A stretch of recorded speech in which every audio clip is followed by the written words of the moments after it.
No de menos, por lo menos algún ejemplo, así no fuera el de la aplicación práctica, que se fueran ilustrando los conceptos con algún ejemplo pedagógico de libro, de lo que fuera, porque van digamos así, lanzando y lanzando conceptos que, si no hay algo con que se puedan aterrizar, quedan en el aire.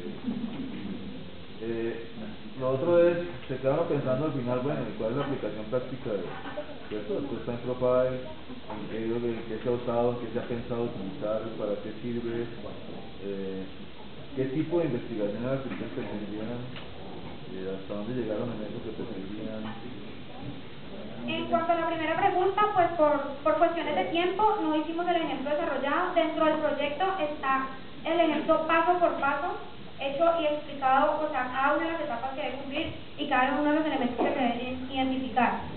Y con respecto a la segunda, nosotros, pues, el caso de aplicación fue para constatar de que ciertas limitantes que tenía la herramienta iban a ser, pues, de verdad suceden, de que todavía está muy ideal. Y nosotros también hicimos, dentro del proyecto hay una parte que habla de la aplicación, nos basamos en la aplicación a proyectos, porque ambientes por proyectos, porque esos ambientes permiten tener como un hito de inicio y un hito de final. Entonces, esto, pues la herramienta, como hemos visto, más o menos se basa en, tenemos un principio, tenemos un final, y qué sucede entre esas etapas. Entonces necesitamos ambientes de ese tipo, hasta ahora lo que se ha desarrollado.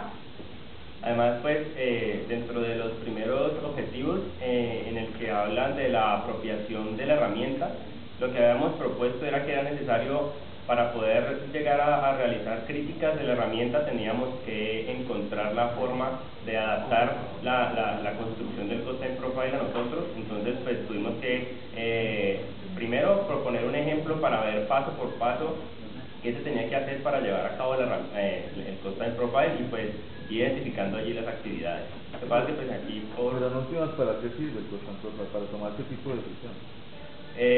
Pues el Cosine Profile, como lo mencionamos, es una herramienta que une la parte monetaria y la parte temporal. Entonces esto, digamos, para por ejemplo, encontrar el precio de un producto, para saber cuánto dinero debe meterse en un proyecto para que pues, sea puesto en marcha. Es decir, tiene muchísimas aplicaciones en cuanto a que nunca se ha unido la dimensión temporal y la dimensión monetaria. Por ejemplo, cuando yo les hablaba de Working Capital Position, él permite hallar el costo total de la inversión en un momento determinado, o sea, hasta cierto momento determinar cuánta inversión se lleva. Eso puede ser aplicado, digamos, a proyectos de construcción, donde si yo vendo un apartamento un mes antes de, no, 6 meses antes de que inicie la construcción, yo ya sé que llevo cierto capital invertido, ya sea capital humano, ya sea, pues, diferentes que se va acumulando en el tiempo. Entonces el Working Capital Position permitiría dar una aproximación de cuánto puede ser el valor real del bien en ese momento. Y el Working Capital Position nace teniendo como base el Cosine Profile. Pregunta Víctor Escayón, luego me dentro de su análisis, como la base de tiempo que se tome para hacer el análisis de acumulación de costos significativa en el método, ¿qué análisis hicieron variando si tomaba base diaria o base semanal o base horas como base de tiempo para el costo? El análisis que hicimos para evidenciar el efecto de la granularidad, en un principio, fue tomar un caso que nosotros mismos escribimos y colocar las diferentes unidades de tiempo, ir variándolas y ver la manera como el área del Cosine Profile cambiaba, y además tomamos por segmentos para identificar en qué momentos era que se presentaba la mayor. Pero hicieron alguna validación práctica de eso. No me queda claro, queda como en el aire cómo lo hicieron, ¿correcto? Hicieron una simulación, hicieron uso de alguna herramienta que encontraron en internet, diseñaron ustedes la herramienta. Digamos que la realización del Cosine Profile desde este punto es algo muy manual, o sea, la forma como nosotros lo hacemos es muy manual. Nosotros arrancamos como base teniendo, digamos, si el costo estaba dado por mes, entonces ese era el primer Cosine Profile que realizábamos. Y lo íbamos pues desmenuzando en unidades, y obteníamos, digamos, el Cosine Profile se vuelve demasiado extenso conforme uno lo va poniendo en unidades más pequeñas. Entonces, arrancábamos nosotros mismos haciéndolo y determinando si el costo de la actividad es tanto por mes, entonces teníamos nosotros que determinar cuánto era por mes, por semana, cuánto Sí, era por tiempo. pero era teórico, ¿correcto?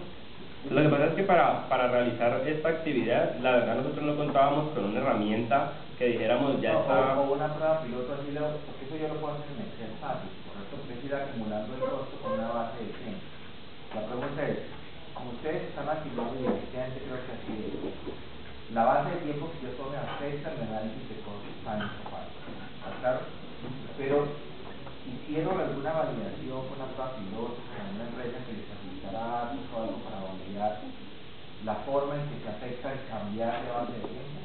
Por todo el análisis que tienen es a nivel teórico, dividiendo el costo de un mes en semanas, el costo de una semana en días, repartiéndolo proporcionalmente y luego por horas, calculando cuánto es el costo por hora, el análisis teórico.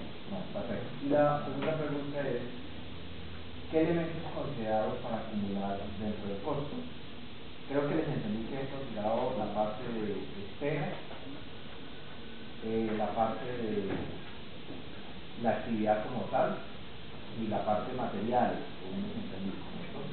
Consideramos algo de alistamiento del análisis de sus costos.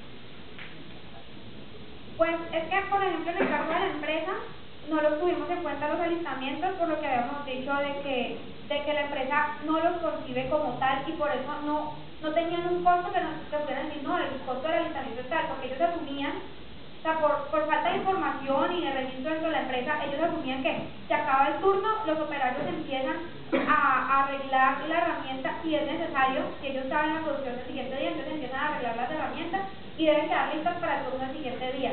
Digamos que en el caso de en el caso de aplicación, por eso fue que no utilizamos los tiempos de alistamiento. Pero si tuviéramos que meter los tiempos de alistamiento dentro del cost time profile, lo que nosotros, o sea, tendríamos que, según lo que nosotros hablábamos, teníamos que tomarlo como una actividad, porque se estaba desarrollando, o sea, estaba personas ocupadas en eso y a la vez se estaba generando un costo. Entonces, no se concibe como tal, o sea, que diga, bueno, los alistamientos son una pendiente o algo así, pero el tratamiento que se le da para poderlos involucrar sería algo muy parecido a las pendientes de las actividades. Es que la inclusión de los tiempos de alistamiento dentro de, pues según lo que nos dan las bases teóricas de la herramienta, solamente nos permite adicionarlos, como dice mi compañera Diana, como una pendiente, porque pues en sí simplemente se evalúan las entradas de los materiales, las actividades que se realizan para transformar estos materiales y las esperas que se requieren para el proceso del producto. Pregunta, Meir. Sí.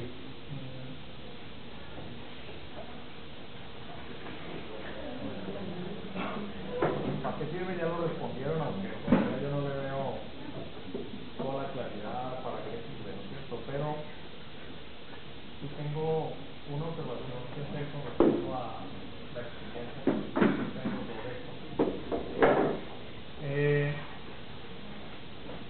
A mí me parece bastante crítico dejar por fuera de entrada, como un supuesto más, los costos indirectos de fabricación. La realidad actual muestra que las diferencias entre los tipos de productos básicos que uno tiene hoy, llámese bienes o llámese servicios, en cuanto a su estructura de agregación de valor, cada vez lo lleva a uno a que uno no pueda establecer muy bien la diferencia entre cuándo es uno y cuándo es otro. Y desde ese punto de vista,